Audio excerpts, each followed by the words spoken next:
Assalamualaikum warahmatullahi wabarakatuh. Di sini kami dari kelompok 4 akan memaparkan mengenai bab 4 yaitu pengguna dan pengembang sistem. Nah, sebelum kita memasuki ke dalam materi, izinkan saya selaku perwakilan dari kelompok 4 untuk memperkenalkan anggota kelompok kami. Nah, yang pertama yaitu ada saya sendiri, Marieta Rahmawati, NPM 126, kemudian ada Anggi Krisnawati, NPM 128, ada Danang Bayu Siswako, NPM 139, ada Nabila Aditya Sekanti, NPM 148, ada Nanda Putri Widianti, NPM 149, dan yang terakhir ada Salsamita Perdana, NPM 155. Nah, di sini saya akan menjelaskan mengenai organisasi bisnis. Nah, di dalam organisasi bisnis ini terdapat dukungan sistem informasi bagi organisasi, di mana sistem informasi ini dikembangkan untuk mendukung seluruh organisasi dan eksekutif juga area bisnis.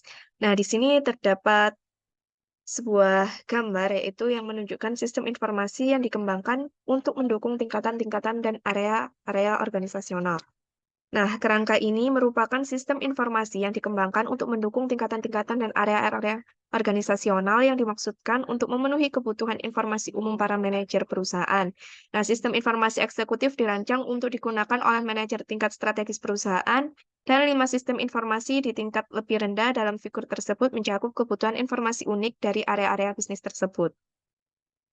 Nah, yang selanjutnya yaitu ada organisasi layanan informasi, yang terdapat dua hal penting yaitu sumber daya informasi dan juga spesialis informasi.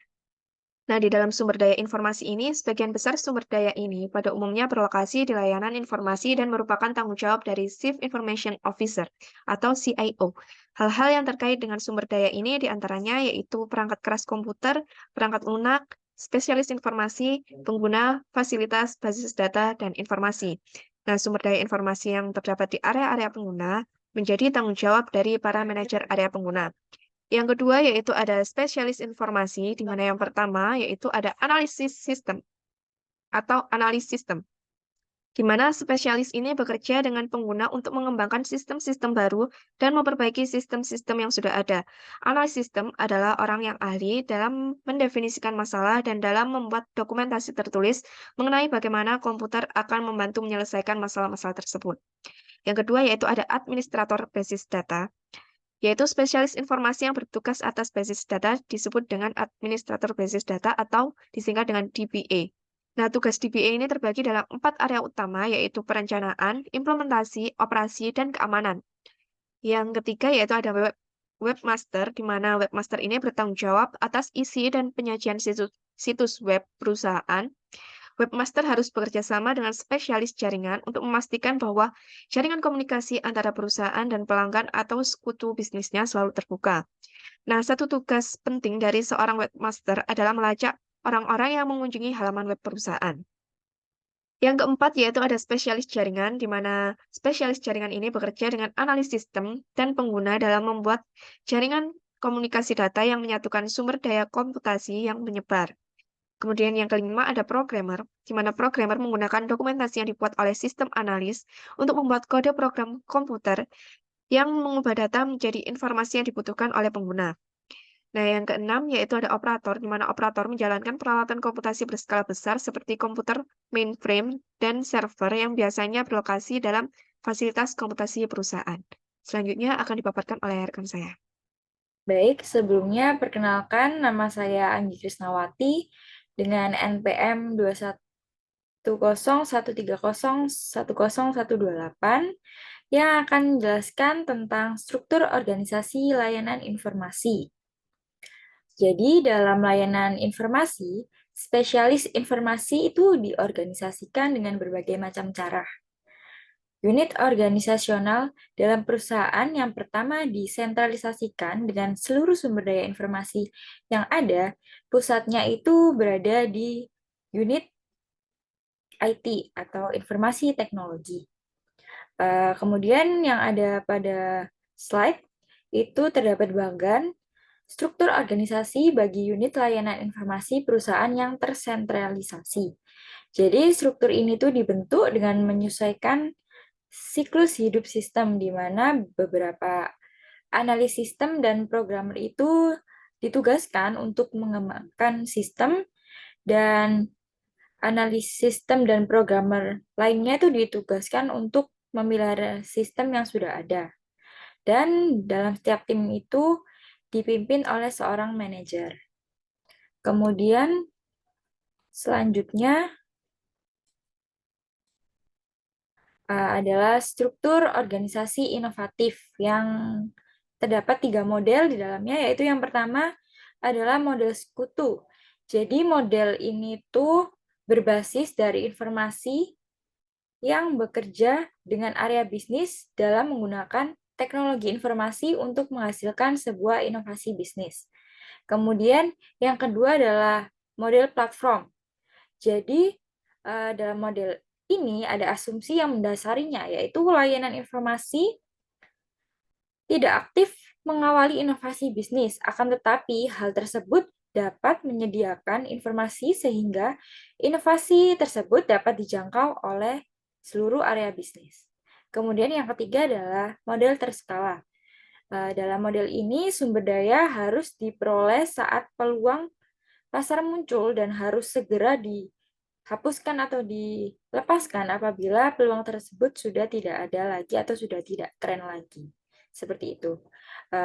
Materi selanjutnya akan dijelaskan oleh rekan saya. Saya Danang Bayu Siswoko NPM 139 akan menjelaskan penyebab utama timbulnya komputasi pengguna akhir.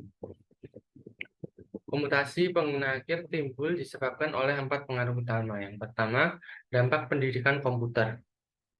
Selama awal tahun 1980-an, dampak program pendidikan komputer yang baik di berbagai lembaga dan perusahaan mulai terlihat. Jajaran manajemen terutama di tingkat yang lebih rendah diisi oleh orang yang memiliki kemampuan komputer yang baik hingga akhirnya maju ke tingkat yang lebih tinggi dengan tetap mempertahankan ilmu terapan komputer mereka. Yang kedua, ada antrian layanan informasi.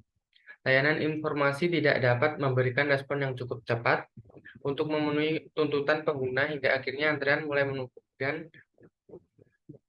dengan pekerjaan yang menunggu untuk dikerjakan oleh komputer.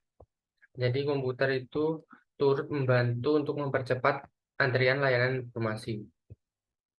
Yang ketiga, murahnya berarti keras. Selama periode yang sama, pasar dibanjiri oleh komputer mikro berharga murah dan dapat dipesan di toko komputer setempat. Yang keempat, peranti lunak siap pakai. Peranti lunak siap pakai ini menawarkan dukungan yang ditingkatkan dan kemudahan penggunaan, dan para pengguna dapat mengimplementasikan suatu sistem berbasis komputer.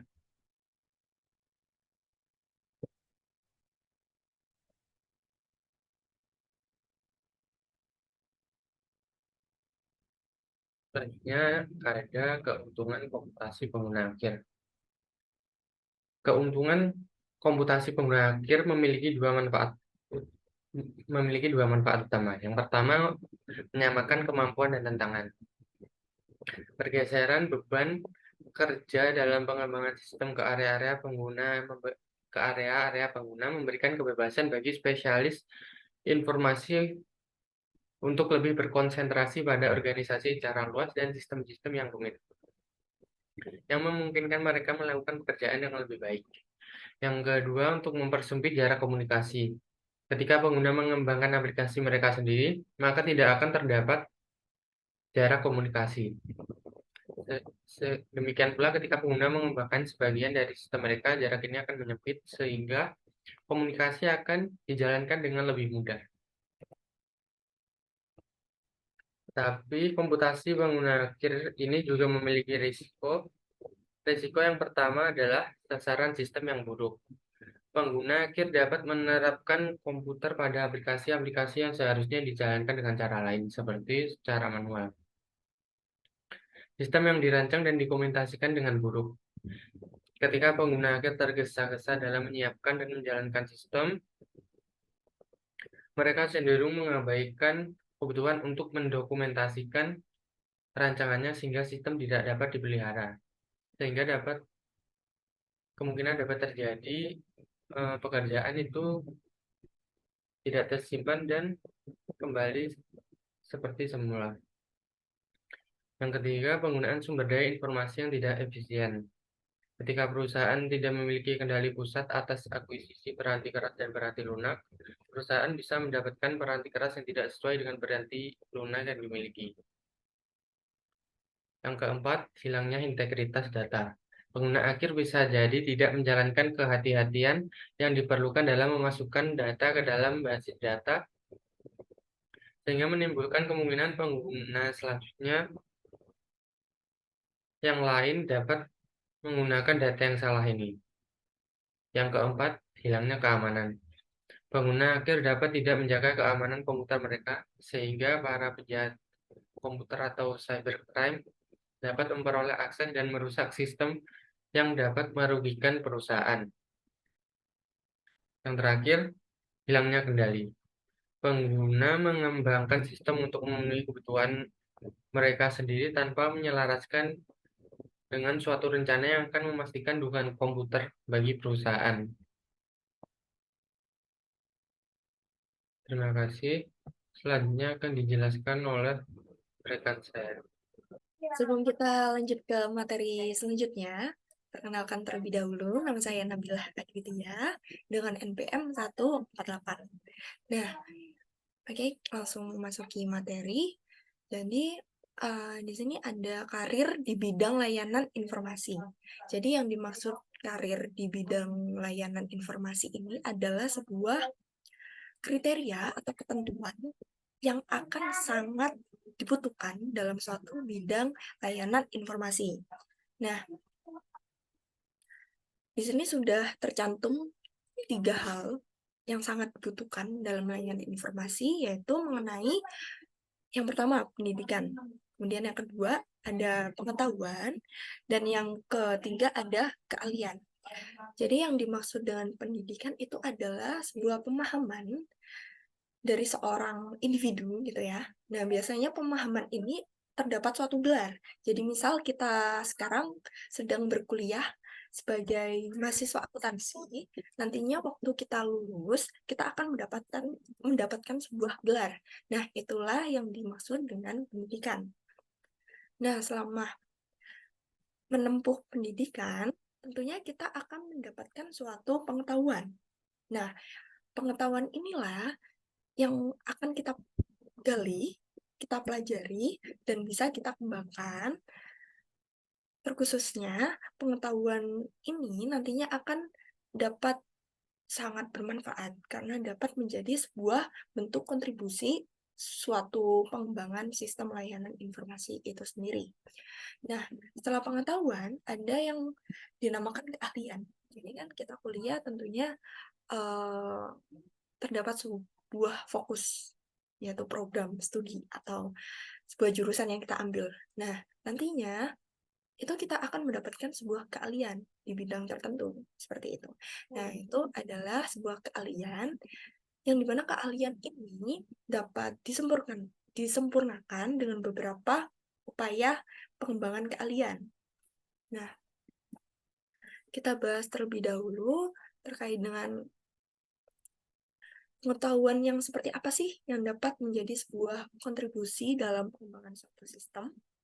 Nah, yang di sini ada 6 jenis pengetahuan. Yang pertama ada komputer, yang kedua ada informasi, yang ketiga ada bisnis, yang keempat ada teori sistem, yang kelima ada pemodelan sistem, dan yang keenam ada pengembangan sistem. Jadi, pengetahuan komputer itu adalah sebuah pengetahuan di mana kita bisa mengoperasikan, memproses, dan menggunakan komputer tersebut hingga menghasilkan sebuah output yang akan bermanfaat bagi penggunanya. Itu yang dinamakan pengetahuan komputer.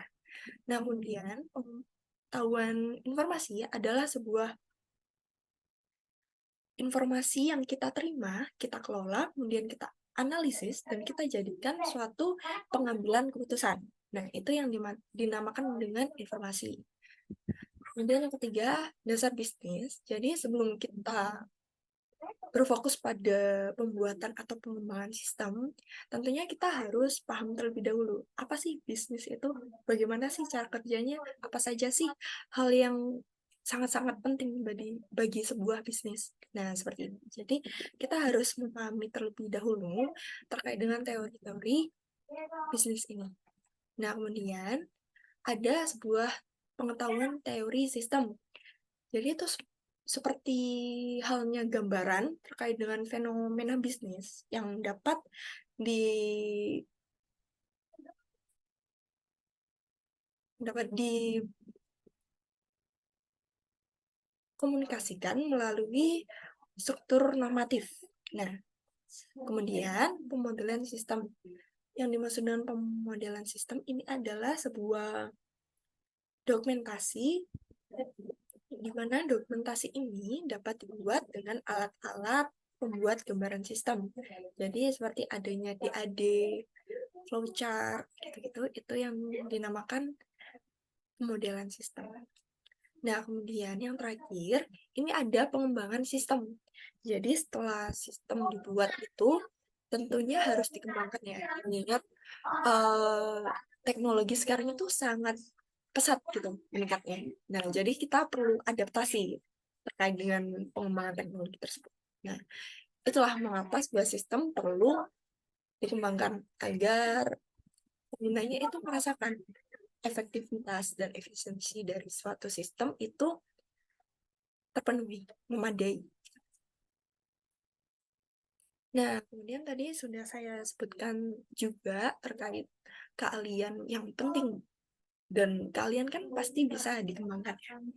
Ya, jadi pada pembahasan kali ini terdapat 4 keahlian yang sekiranya amat sangat dibutuhkan dan sangat perlu dikembangkan. Gitu. Jadi yang pertama ini ada komunikasi, yang kedua ada kreativitas, yang ketiga ada analitis, dan yang keempat ada kepemimpinan. Jadi yang dimaksud dengan komunikasi ini adalah suatu hal yang bisa menjadi penjembatan ya antara satu individu dengan individu yang lain. Jadi masing-masing individu ini akan bertukar informasi sehingga nantinya mereka bisa mengetahui tujuan dari komunikasi tersebut apa. Kemudian yang kedua adalah terkait dengan kreativitas.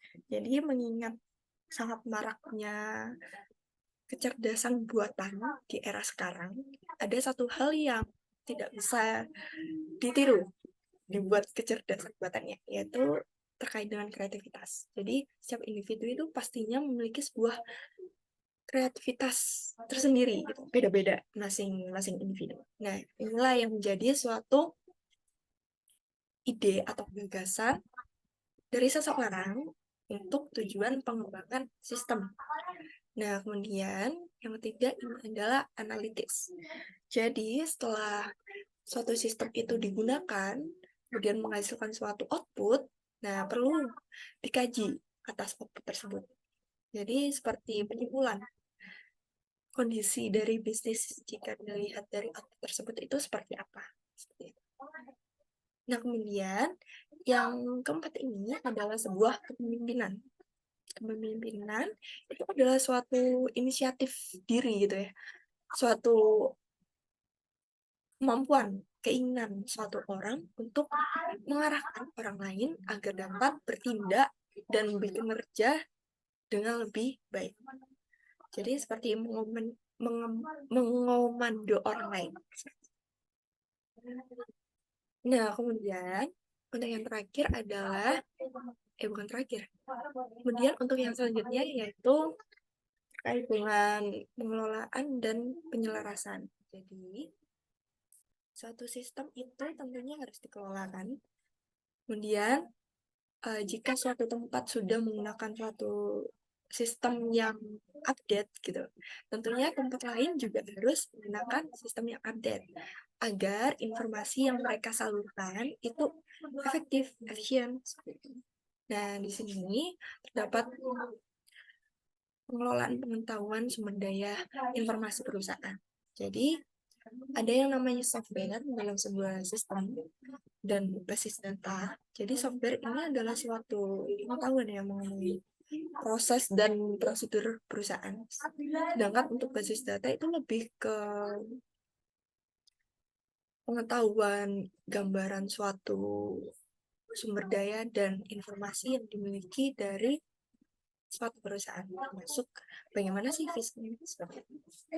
Nah, kemudian seperti yang saya sebutkan sebelumnya, yaitu mengenai penyelarasan.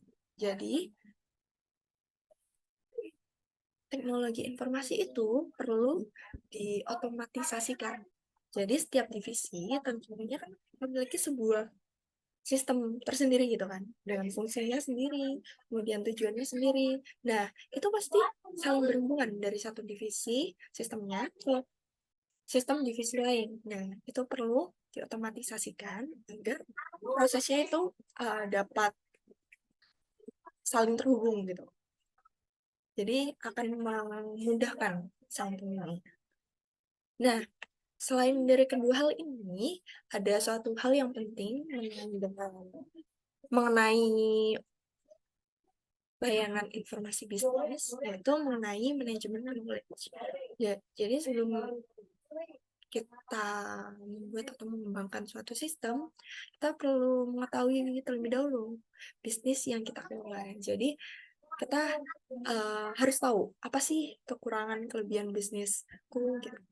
Apa sih yang harus diubah dari bisnisku. Jadi manajemen knowledge itu sangat-sangat penting ya dalam sebuah layanan informasi bisnis.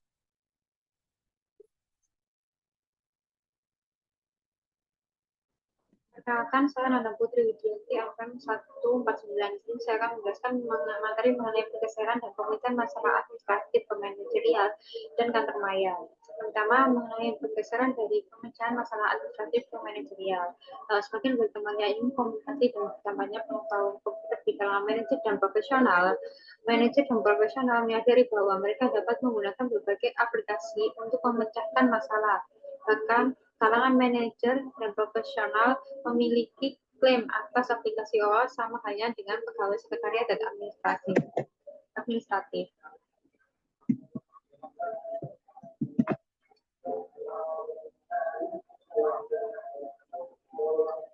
Yang selanjutnya, kantor maya. Kantor maya sendiri mengakui bahwa pekerjaan kantor dapat dilakukan di semua lokasi geografis, selama tempat tersebut terhubung dengan lokasi tetap perusahaan oleh suatu jenis kemampuan komunikasi elektronik. Telekomuting merupakan penggagas utama adanya kantor maya yang kemudian disempurnakan oleh Hotelink.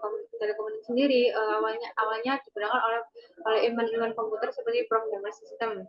Mengapa hanya programmer system? Karena seorang programmer system tidak membutuhkan tempat kerja yang khusus, mereka dapat mengerjakan di mana saja. Adapun keuntungan dari telekomunikasi sendiri adalah fleksibilitas dalam menjadwalkan tugas-tugas pekerjaan, sehingga tugas pribadi juga dapat akomodasinya. Yang kedua adalah perusahaan lebih memberikan perhatian yang lebih besar pada kebutuhan komunikasi para telekomuter dibandingkan dengan lingkungan kantor biasa. Adapun kekurangan yang pertama, sifat yang terisolasi. Kenapa mereka merasakan sifat terisolasi? Karena para para pegawai telekomuting merasakan bahwa mereka kurang dianggap sebagai anggota dari satu organisasi. Yang kedua, kekhawatiran akan kehilangan pekerjaan atau terganggunya karir. Yang ketiga, meningkatnya ketegangan keluarga. Yang selanjutnya adalah Hotelink. Hotelink sendiri adalah penyempurnaan dari telekomuting, yang dimana hotelink sendiri dapat dilakukan oleh semua jenis pekerjaan. Adapun keuntungan dari hotelink sendiri, yang pertama pemanfaatan sumber daya dan ruangan yang lebih efektif. Kenapa lebih efektif? Karena para pegawai hotelink tidak membutuhkan tempat atau space kantor yang begitu besar, karena mereka dapat mengerjakan pekerjaannya di mana saja. Yang kedua, fokus pada apa yang dibutuhkan untuk mendukung personel kantor. Adapun kekurangannya yaitu anggapan akan kehilangan bonus oleh para karyawan. Yang kedua, hilangnya perasaan dalam suatu komunitas. Yang selanjutnya, keuntungan dan kerugian kantor maya. Yang pertama, keuntungan. Yang pertama ada biaya fasilitas yang lebih rendah. Karena Karena apa? Karena lebih rendah, perusahaan tidak perlu mengeluarkan uang banyak untuk menyewa atau membeli kapasitas untuk kantor yang lebih besar. Yang kedua, biaya peralatan yang lebih rendah. Karena para karyawan dapat saling berbagi peralatan yang telah difasilitasi oleh kantor. Yang tiga, berkurangnya penggantian kerja.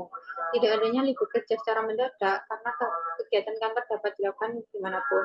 Maksud dari kegiatan libur kerja secara mendadak adalah semisal adanya bencana alam seperti banjir yang mana biasanya sampai terkena kantor yang mana para pegawainya harus libur secara mendadak adanya bencana tersebut. Untuk itu para pegawai kantor maya tidak perlu khawatir akan hal tersebut karena mereka dapat mengerjakan pekerjaannya di mana saja. Yang keempat ada kontribusi sosial. Memungkinkan perusahaan mempekerjakan orang-orang yang sebelumnya tidak memiliki peluang untuk bekerja, seperti orang yang dengan cacat tubuh, manula, dan para orang tua yang memiliki anak yang masih kecil. Adapun kerugian dari kantor maya sendiri yaitu moral yang rendah. Kenapa ada moral yang rendah? Karena tidak adanya umpan balik yang positif dari interaksi tatap muka dengan atasan dan rekan kerja, sehingga menyebabkan moral karyawan rendah. Yang selanjutnya ada kekhawatiran akan risiko keamanan. Keamanan data dan informasi dapat lebih sulit dikendalikan di dalam lingkungan kantor maya. Baik, untuk materi selanjutnya akan dijelaskan oleh rekan saya. Selanjutnya ada organisasi maya. Keberhasilan kantor maya memicu para visioner untuk melihat bagaimana sih kantor maya dapat diperluas hingga berlaku bagi keseluruhan perusahaan. Di sebuah organisasi maya, operasi keseluruhan perusahaan dirancang sedemikian rupa sehingga menjadi tidak terikat pada lokasi-lokasi fisik. Dampak sosial organisasi maya sendiri, meskipun kantor maya dan organisasi maya terutama diidentifikasikan sebagai suatu strategi bisnis, konsep ini akhirnya akan memberikan dampak kepada masyarakat. Industri yang tertarik pada konsep kantor maya memberikan nilai tambah dalam bentuk informasi, ide, kecerdasan. Ini disebut dengan ekonomi 3.1, yaitu 3-1 ekonomi. Seiring dengan banyaknya industri yang tertarik pada kantor maya, perubahan akan mungkin terjadi dan mempengaruhi cara hampir semua orang hidup dan bekerja. Kemudian, menempatkan pengguna sistem dan spesialis informasi pada perspektif. Unsur manusia itu menjadi salah satu bahan paling penting dalam pengembangan penggunaan sistem. Pengembangan sistem awalnya dilakukan sepenuhnya oleh spesialis informasi, namun karena perkembangan teknologi, organisasi tidak lagi berbentuk fisik, bisa berbentuk maya, yang memungkinkan mereka bekerja di mana saja. Jadi kesimpulannya adalah sistem informasi dikembangkan untuk mendukung keseluruhan organisasi, eksekutif, dan area bisnis. Kemudian, struktur organisasi dalam layanan informasi dan inovatif ini dapat dilakukan berbagai cara, biasanya terdesentralisasi. Kemudian, pengguna ini menjadi sebuah sumber daya informasi yang berguna untuk sebagai objek pengembangan. Dengan kemajuan teknologi, organisasi ini bisa tidak lagi berbentuk fisik, namun bisa menjadi organisasi maya. Sekian presentasi dari kelompok kami.